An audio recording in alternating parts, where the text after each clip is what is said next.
So you gotta have a tire repair kit. The one I have is a blackjack tire repair. It is worth spending money on a quality set like this one, because the ones that are not quality, the cheaper ones, they don't have this handle right here, so it's harder to grip. They don't have the rubber gripping, so it just makes it a lot harder when you're trying to break through your tire. It makes it a lot more difficult to grip on it, and I'm going to show you guys shortly. But whenever you go into the tire, if you don't have a good grip, what'll happen is you'll push your plug all the way in. Many times you get what you pay for, so it is worth it to invest in a quality set rather than trying to go cheap, and your job is more difficult than what it has to be. And sometimes they'll even break on you and you can't even get it done if you buy a cheap set. So especially if you're in a business where you're going to need to be plugging tires regularly, it helps to invest in a good quality set like this one. As you can see, it comes with the rubber cement. It has a picture of it right here. This set actually comes with a valve stem remover, which goes in this slot right here. Unfortunately, I believe I let somebody borrow this and it got lost, so that's a risk you take when you loan out your stuff. And this is what the rubber cement looked like right here. Give me 1 second, I'm going to be showing you guys how to use it. So your tire repair kit won't come with this, but as you can see, I have these needle nose pliers to get whatever's lodged into the tire out of the tire. So you're going to need something like this, and a quality pair. Once again, I have the longer ones that makes it a lot easier to get things out of the tire. So I'm going to show you that process right now. Okay, so I'm going to go ahead and put air in the tire because it's much easier to plug an inflated tire rather than a tire that's completely flat. So that way the tire isn't flexing on you when you're trying to plug it, but it's firm because it has air in it.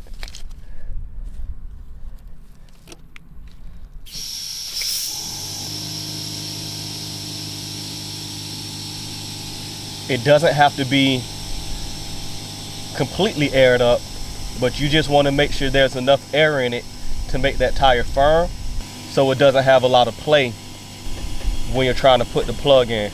Plus, you're going to have to air up the tire anyway, so it helps to go ahead and air it up some beforehand so it's not completely flat after you get that plug in.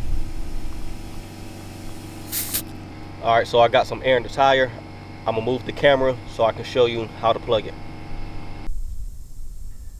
So forgive me for the lines that's moving on the screen. That comes from the rays on this flashlight. I have to use this flashlight because it's too dark underneath this truck for the camera to see what I'm doing. So I just aired up the tire. So while the tire is aired up, what I'm going to do is take this plug out, and immediately I'm going to put the plug from the tire repair kit in the tire so it can hold air, and I can wallow that hole out big enough to get that plug in there.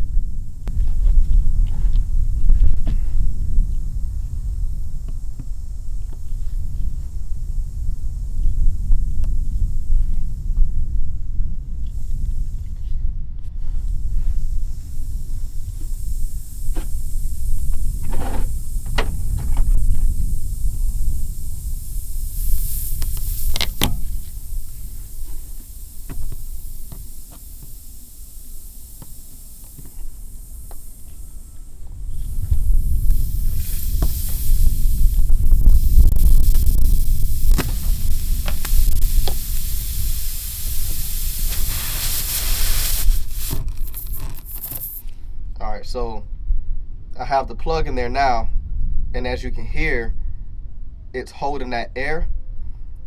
If I try to get the tire plug in there as of right now, it's going to be more difficult. So what I'm going to do is I'm going to wallow this hole out just a little bit so I can be able to get that plug in. I don't want to wallow it out too much because I don't want to make the hole bigger than what it has to be. But as you can see, this plug has this ridges on here that's made for you to wallow that hole out. So that way the plug isn't getting caught up on the tire and preventing it from going all the way in.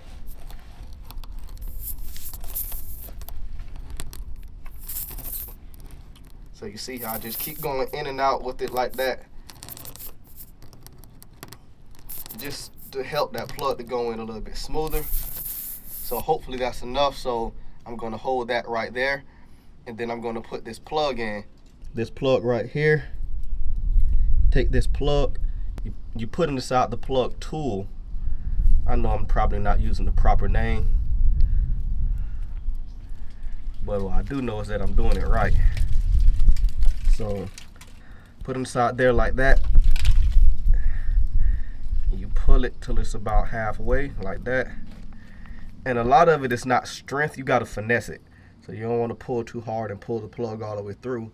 And the same way, when you're putting this plug in, you don't want to push too hard and push the plug all the way through the tire. So of course you got to have enough strength to push it in, but you got to have enough strength and finesse to not push it in too far, so it's just right.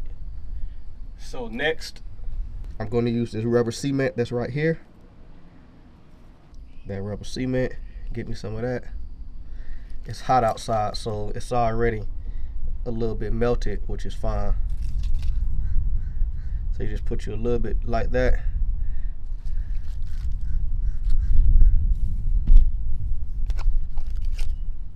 Immediately I'm going to take this plug tool out, and then I'm going to put the actual tire plug in.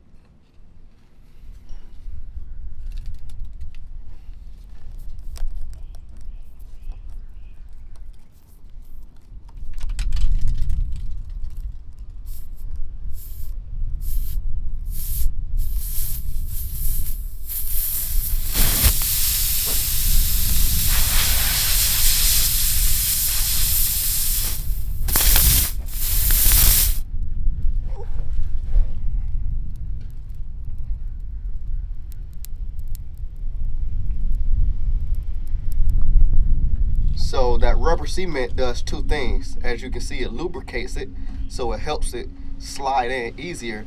But what it does is over time it hardens and it holds that plug in, and it keeps it from coming back out. So now I have this plug in like this. The next thing I want to do is pull this plug tool out as fast as I possibly can, so the tool comes out but the plug stays in. 1, 2, 3. So as you can see, this tool right here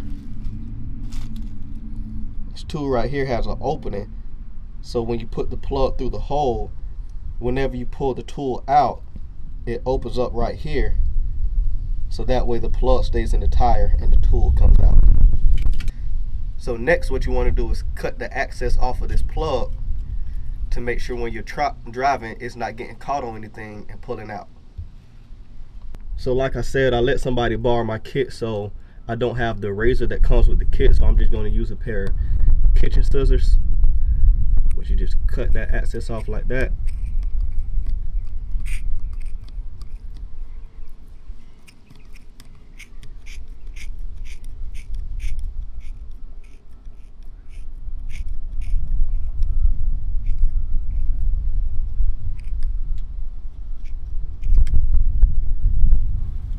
You do have to be careful when you're cutting to make sure as you're cutting you're not pulling the plug out. So you want to be very careful when you're doing that. But as you can see, it's not all the way flat, but it doesn't have too much excess. And what's going to happen is when I start driving, it's going to flatten that out and it's going to seal all the way around that.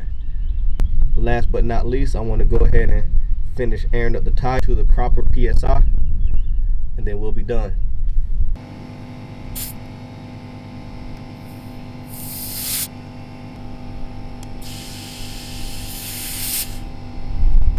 Alright, so being that I aired up the tire before I plugged it, it was pretty close to the PSI, so I didn't have to put a lot more air in it. I just plugged up the tire to 45 PSI. And if you want to know how to figure out the PSI on your tire, sometimes it's on the inside of the door panel, like the door jamb of your vehicle, and it has the specs there usually, but it's also on the actual tire, because if you get your tires changed, the door panel is going to show the factory tires, but if you get new tires, then they might not be the same specs as the tires that's actually on your vehicle. So you want to look on the wheel well. So mine says right here 50 psi. So that's what you have to do. You just look on the wheel well, and it says it right there, the maximum psi. So that's why I aired mine up to 45.